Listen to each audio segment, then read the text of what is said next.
Boy, do we have to. I have a lot to upload on this video. So, boys and girls, get your freaking notebooks out because we got economics, financial advice, freaking reputations, morals, and mental stuff. We got a lot in this episode. More than when you actually read between the lines of conversations and also other perspectives when people are having business talk. It's very interesting. I'm not saying I'm a big major in business or anything like that, but I know just a little when it comes to the advertising of business. But that's just it, because I have a degree in advertising, business, graphic design. But other than that, let's talk off with the first half of this episode, and that is with mine, Lutz, and Benno having a conversation of apprenticeship. Now, when someone is scouting out for apprentices, interns, stuff like that, they're watching you. They are watching you. They're seeing what you do. Okay, you have this, even though they say, well, they'll think about it, but they're actually watching you, seeing what you'll do later on. So like, well, he's not really going to hire us yet, so we might as well try to do something right now in the time. So they'll see if you will easily try to go somewhere else to do your business, whether it's ill intentions or you had no idea. To determine on your answer, they'll decide whether or not they will hire or not hire you. So what mine did was she didn't know, so therefore she was given the green light either way. Now, if she had ill intentions, it would have been a entirely different story. She's like, nah, I hired you. You can't be trusted. Because one of the main things about business is time and trust, not just money. It's all about time and trust. Because without time and trust, you're not really making any money. You need those stable foundations in order to run a good business. Now, what she did with Otto and his wife was completely different. It was just get some nails. But she didn't know that she could go to him for it because he's the big boss there for the company. Like, since we are trying to hire you for apprenticeships, we will take you in. But so that's why you go to them for resources and appliances and no one else. You get for anywhere else. Those other businesses will try to sneak their way in that, hey, that's nice stuff you made. You did ask for some resources from us, and they'll just try to do something to get a piece of that pie. So that's why it's best that you keep things exclusive at all costs.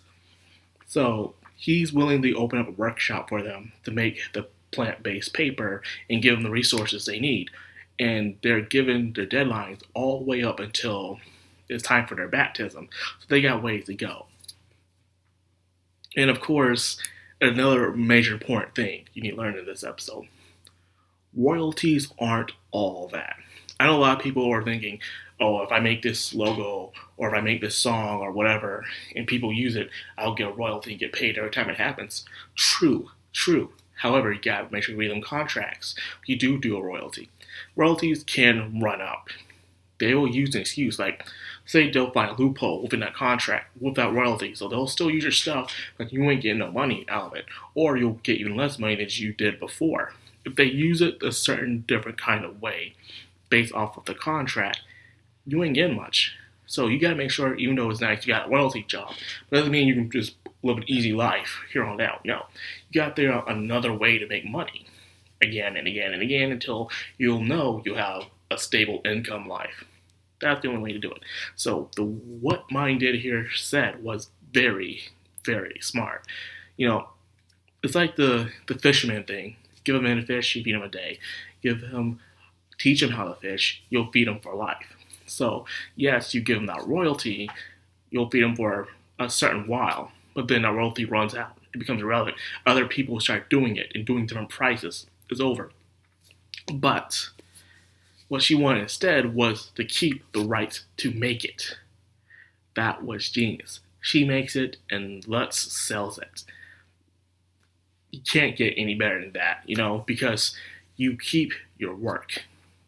Most people think when they make a good idea and it gets very profitable, they want to sell the idea off to the highest bidder and then they're off set sale. And some of them live comfortable lives, but some people, money goes away that fast. So it's best to keep the foundation of your product. So therefore, you can keep making it no matter what happens. So say if she did take the royalty deal, she has no longer the rights to make that product. Even if she decides to leave the business or go somewhere else, you can leave the business, but you're not allowed to make the product ever again. That sucks. That's her money.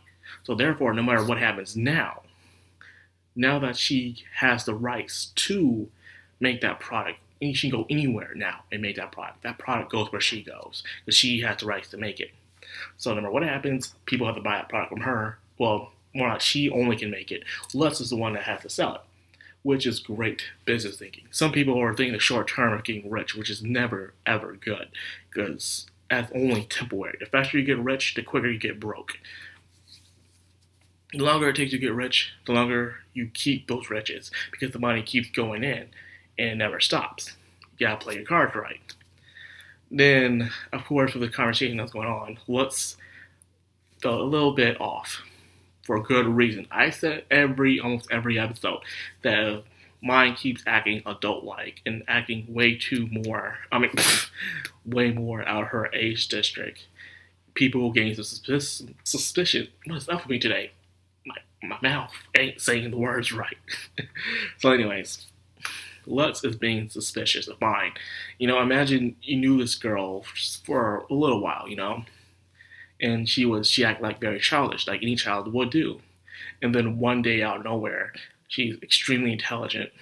She knows how to do things that no one taught her, but all of a sudden she knows how to do them. And then she's saying words that not even he or anyone else has heard, unless you are a noble. That draws them some major, major suspicion. Even there's times where family was thinking about it, but they're just happy that she's doing better than she did before. So therefore, they're ignoring it and just going with the flow. But of course, outsiders will think it's very, very suspicious indeed. And of course, when he asked that question, is she's mine? I understand why he asked that. Because she isn't mine. Mine is dead. The person in there is the person from another world. So it kind of sucks that I think that's the worst way to get isekai into a world. That you're isekai into someone else's body. Someone who technically died and you're taking their place. And now, not only you have to try to hide who you are, but also act as this person, but you know nothing about them. So it kind of feels weird, like you're slowly losing your own identity in a way, You're no longer the person you were once before, you have those memories. And now you're trapped as someone else who is long gone and dead. You're filling in their shoes. It makes you feel kind of like a bad guy. So I can see where I was going from. That was the reason why she was having that dream of who are you and everything like that. Now, with the talk of the devouring, I was on point. It's a form of magical poisoning, when your body has too much of anything. It's not saying too much of anything is bad for you. Anything, including healthy stuff. So usually mana is only for nobles. That I don't understand that completely just yet. But if a commoner has mana and they have too much of it as they grow, their body is not suitable enough to contain it. Because of that, most of the time they die before they reach baptism, which really sucks. So that's the reason why, one good reason why commoners shouldn't have mana or use magic, because it's something that it comes with a price, especially if you have too much of it at a young age. So they create magical tools, but these magical tools are very, very expensive. And they extract the mana from you as you continue to go on. So mine is going to need something like that, but she needs that money in order for it to happen. So this reminded me of another certain isekai that has this kind of method of the mana poisoning and how you need an object in order to extract it from you. That reminds me of a certain isekai that I can't wait to come out in certain 2020. I'm excited about it. You know what I'm talking about. But anyways, things are starting to wrap up. Well, not wrap up, but more like with Lutz. Especially that thing that they said at the end where she thought that things were okay with her and Lutz, where Lutz was pretty much saying how he was kind of jealous how she was able to mature talk her way around the adults, and how he felt kind of inferior, like he can't do much. But she has to think up through her perspective in a way. But he's just a kid though, so all is forgiven. He has to think through her like, hey, it must be nice to be strong. It must be nice to walk around without worrying to collapsing. It must be nice to all these things. She can't do any of these things. All she knows how to do is talk and use her brain. Lutz is super strong, and he can learn to be smart, and while having a good, strong body. She can only learn how to be smart and collective minor skills, but she can never be strong because of her frail body and the mana poisoning she has called the Devouring. Well, anyways, that thing at the end is called This Is Mine, so it's going to get more dramatic, more emotional as the show goes on, which I'm looking really forward to. So, expect some heartwarming waterworks down the road. It's really nice. I remember I was reading the manga, and I was like, oh, wow, that's just touched my heart. So anyways, just like that first video, I am really excited to see what happens next. Because Lutz is a very interesting character, because I like how they take it where in most isekais, where the main character is just awesome and everyone, all they do is praise the main character, and that's all they ever do.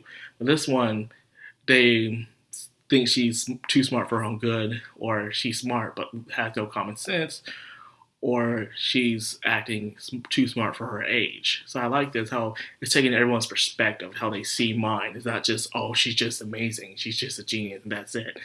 I like they did that. That's the reason why I really love this isekai.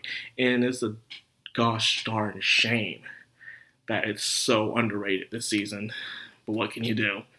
So anyways, I hope you enjoyed this video. If you did, like, comment, subscribe, and of course, hit that bell icon if it still dings. This has been Madcrownxox Anime, signing out.